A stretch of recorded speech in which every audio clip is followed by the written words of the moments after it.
ఇది కారం ఒక సీసాలో తీసి పెట్టుకుని ఒక డబ్బాలో కానీ సీసాలో కానీ సెపరేట్గా తీసుకోండి. కొంచెం తీసుకుని పచ్చి వెల్లుల్లి ఉంటాయి కదా, పచ్చి వెల్లుల్లిని దంచేసుకోండి. దంచుకుని కారంలో కలిపేసుకోండి. కారం కూడా మీరు ఒక వారం లేదంటే 10 రోజులకు సరిపడా సెపరేట్గా తీసుకోండి. ఇప్పుడు ఇదంతా కూడా ఇందులో వేసేసుకుని వెల్లుల్లి కలిపేసుకోండి. ఇలా చేసుకుంటే కనుక మనం కర్రీస్ చేసుకునేవి మనం వెల్లుల్లి వేసుకుని చేసుకుంటే చాలా టేస్టీగా ఉంటాయి. మీరు కారం అంతట్లోనే కలిపేయకండి. అలా కలిపితే మీకు వెల్లుల్లి కొంచెం నీరు ఉంటుంది కాబట్టి కారం అంతా పాడైపోద్ది. ఇలా కొంచెం సెపరేట్గా తీసుకుని కలుపుకోండి. ఇంకొక టిప్ వచ్చేసి రవ్వ ఉంటుంది కదండి, సన్న రవ్వ అంటే మనకి ఉప్మా చేసుకుంటాం కదా, ఉప్మా రవ్వ అన్నమాట. ఇది పురుగు తొందరగా పట్టేస్తుంది. ఇలా పట్టకుండా ఉండాలంటే మీరు వేయించుకుని ఒక డబ్బాలో పెట్టుకోండి. లేదంటే కనుక ఇలా పచ్చి రవ్వ అయినా సరే వేయించకుండానే ఇలాంటి ఏదైనా వాటర్ బాటిల్ ఉంటే ఇందులో వేసుకోండి. బాటిల్ అనే కదా, ఏదైనా డబ్బాలో కూడా వేసుకోవచ్చు. ఇలా ఏదైనా పేపర్ తీసి ఇలా ఒక పొట్లం లాగా చేసేసుకోండి. ఇలా హోల్ వచ్చేటట్టుగా. మనకి బాటిల్లో వేసుకోవాలంటే కొంచెం కష్టంగా ఉంటుంది కాబట్టి ఇలా ఇప్పుడు ఈ పేపర్ని ఇలా పెట్టేసి బాటిల్ పైన పెట్టేసుకుని ఈ రవ్వ అంతా కూడా ఇందులో వేసేసుకోండి.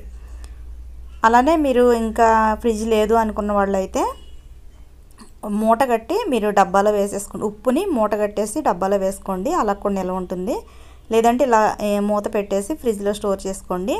ఫ్రిడ్జ్లో స్టోర్ చేసుకుంటే మీకు స్పేస్ అనేది కలిసి వస్తుంది. ఇలా బాటిల్లో వేసుకునేటప్పుడు చాలా రోజులు నిల్వ ఉంటుంది. ఇప్పుడు ఇంకొక టిప్ వచ్చేసి శనగలు అండి. శనగలు కానీ పెసలు కానీ మనకి పొట్టుతో ఉంటాయి కాబట్టి తొందరగా పురుగు పట్టేస్తుంది. అలా పురుగు పట్టకుండా ఉండాలంటే ఇలా బిర్యానీ ఆకులు వేసుకోండి. లేదంటే ఒలిసిన వెల్లుల్లి రెబ్బలనైనా వేసుకోవచ్చు. ఇలా వేసేసుకొని ఒకసారి కలిపేసుకోండి. కలుపుకొని మూత పెట్టేసుకోండి. మీకు పురుగు అనేది పట్టకుండా ఉంటుంది. ఇంకొక టిప్ వచ్చేసి టమాటోస్ అండి. టమాటోస్ కొన్నిసార్లు తొందరగా పాడైపోతూ ఉంటాయి, అంటే ఎక్కువ పండిపోతూ ఉంటాయి. మనం అవి వాడుకునే లేపు పండిపోతాయి కాబట్టి అప్పుడు ఏం చేయాలంటే మిక్సీ పట్టి పేస్ట్ చేసేసుకుని ఐస్ ట్రేస్ ఉంటాయి కదా, ఇందులో వేసేసుకోండి. నేనైతే పేస్ట్ చూపించట్లేదు. పేస్ట్ చేసి ఈ ఐస్ క్యూబ్స్ వేసేసుకుని ఫ్రిడ్జ్లో స్టోర్ చేసేసుకోండి. మీకు రెసిపీ చేసుకోవాలి, ఏదైనా కర్రీ చేసుకోవాలనుకున్నప్పుడు ఆ ట్రే తీసి ఐస్ క్యూబ్స్ని ఒక గిన్నెలో వేసుకుంటే కొద్దిసేపటికి టమాటా ప్యూరీ మామూలుగా అయిపోతుంది కదా, అప్పుడు రెసిపీ చేసేసుకోవచ్చు.